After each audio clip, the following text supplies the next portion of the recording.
ഈ ശോമിശിഹായ്ക്ക് സ്തുതിയായിരിക്കട്ടെ. ഞാൻ മാണിപ്പറമ്പിലച്ചൻ. എറണാകുളം അങ്കമാലി അതിരൂപതയുടെ ബസിലിക്കയിലെ കൈക്കാരന്മാർ തുടരും, അവർ മാറ്റില്ല. മാത്രമല്ല, കത്തീഡ്രൽ ബസിലിക്കയിലെ സഭയുടെ കുർബാനയർപ്പണം താമസിയാതെ നടപ്പാകും. വിമത വൈദികരും അൽമായ മുന്നേറ്റക്കാരും ആവശ്യപ്പെട്ട കാര്യങ്ങളിലൊന്നാണ് ഈ പുതുതായി നിയമിക്കപ്പെട്ട കൈക്കാരന്മാരെ മാറ്റണമെന്ന്. അത് നടക്കില്ല. പുതിയ കൈക്കാരന്മാർ തുടരും. അവർ ബസിലിക്കയിൽ ഏകീകൃത കുർബാനയർപ്പണം നടപ്പാക്കാനുള്ള പദ്ധതികൾ ആസൂത്രണം ചെയ്തുകൊണ്ടിരിക്കുന്നു. ഇക്കാര്യത്തിൽ ഒരു ശങ്കയും വേണ്ടെന്ന് അറിയിച്ചിരിക്കുന്നു. ഇക്കാര്യം നമ്മൾ മുമ്പ് അറിയിച്ചിട്ടുള്ളതാണ്, ഞാൻ പറഞ്ഞിട്ടുള്ളതാണ്. അതുകൊണ്ട് കത്തീഡ്രൽ ബസിലിക്കയിലെ പുതുതായി നിയമിക്കപ്പെട്ട കൈക്കാരന്മാർ അവർ വളരെ ശക്തരാണ്, നല്ല സ്ട്രോങ് ആണെന്നൊക്കെ ഞാനന്ന് പറഞ്ഞിരുന്നു. കരുത്തുള്ളവരാണ്. അവിടെ സഭയുടെ കുർബാന, ഏകീകൃത കുർബാന നടപ്പാക്കാനുള്ള കാര്യങ്ങളൊക്കെ അവർ ആസൂത്രണം ചെയ്യുകയാണ്. മാത്രമല്ല, എറണാകുളം അങ്കമാലി അതിരൂപതയിൽ സഭയോടൊത്ത് നിലകൊള്ളുന്ന, എന്തിനും ഏതിനും സഭാ നേതൃത്വത്തെ വിമർശിക്കാത്ത, വെല്ലുവിളിക്കാത്ത അൽമായരുടെ ഒരു ഫോറം നിലവിൽ വന്നു കഴിഞ്ഞു. സഭയോടൊപ്പം നിൽക്കുന്നത് അൽമായ മുന്നേറ്റക്കാരല്ല.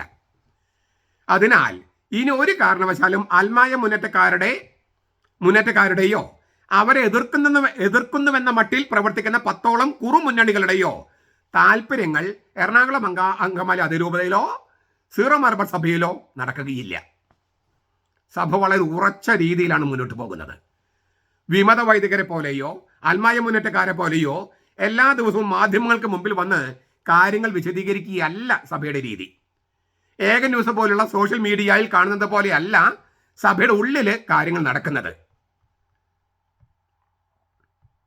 അതുകൊണ്ട് ഈ ഏകം ന്യൂസ് നിങ്ങൾ ഒരു കാരണവശാലും വിശ്വസിക്കരുത് എന്ന് ഞാൻ അനേകം വട്ടം പറഞ്ഞിട്ടുണ്ട്. അത് ഞാൻ ആവർത്തിക്കുന്നു.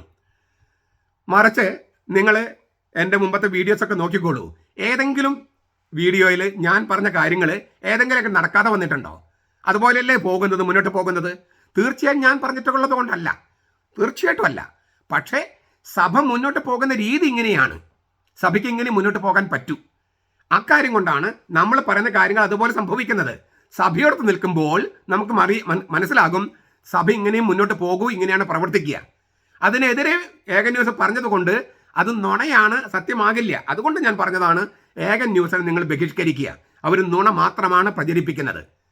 നമുക്കിങ്ങനെ വെറുതെ ആശങ്ക കൂട്ടാമെന്നല്ലാതെ അവർ പറയുന്നതിൽ ഒരു തരി പോലും സത്യമില്ല. ഞാൻ ആവർത്തിക്കുന്നു, നമ്മൾ മുമ്പുള്ള വീഡിയോയിൽ നിങ്ങൾ കണ്ടാൽ ഇപ്പം നടക്കുന്ന കാര്യങ്ങളെല്ലാം നമ്മൾ മുൻകൂട്ടി പറഞ്ഞിരുന്നു. ഞാൻ ആവർത്തിക്കുന്നു, ഞാൻ മുൻകൂട്ടി പറഞ്ഞത് കൊണ്ടല്ല അത് സംഭവിക്കുന്നത്. സഭയുടെ കൂടെ നിൽക്കുമ്പോൾ നമുക്കറിയാം ഇങ്ങനെയേ വരൂ. അതാണ് സഭയുടെ രീതി. അതുകൊണ്ട് ഞാനത് അൽമായർക്ക് ആശങ്കയുള്ളത് കൊണ്ട് ഞാൻ മുൻകൂട്ടി അറിയിച്ചതേ ഉള്ളൂ. ഇപ്പോൾ നമ്മുടെ ആശങ്കകൾ കുറച്ച് മാറി കിട്ടിയിരിക്കുകയാണ്. എല്ലാം ഒന്നും പൂർത്തിയായിട്ടില്ല, എങ്കിലും സഭ വളരെ വ്യക്തമായിട്ട് നമുക്ക് രേഖാമൂലം നമ്മൾ അറിയിച്ചിരിക്കുകയാണ്. നേരായ വഴിക്കാണ് സഭ പോകുന്നത്.